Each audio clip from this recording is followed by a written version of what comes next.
Утре ќе започне да се тркала фудбалската топка на терените во втората лига Исток во рамките на пролетната полусезона од правенството. На програма да се надпревари кои уште на стартот ќе можат да доразрешат одредени дилеми околу тоа кои екипи ќе играат и за што ќе се борат до крајот на сезоната. Особено интересна ќе биде битката за првата позиција која води кон прволигашката конкуренција.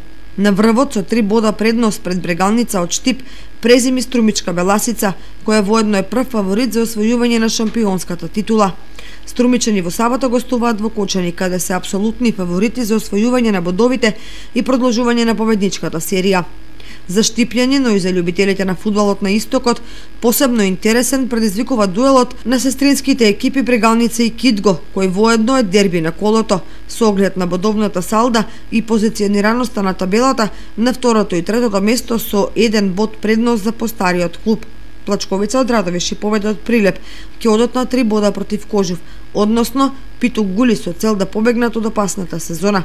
Интересно и неизвестно ќе биде и во Кавадарци, каде Каменица Саса ќе се обиде да го изненади заселениот Тиквеш, кој пак има праволигашки амбиции.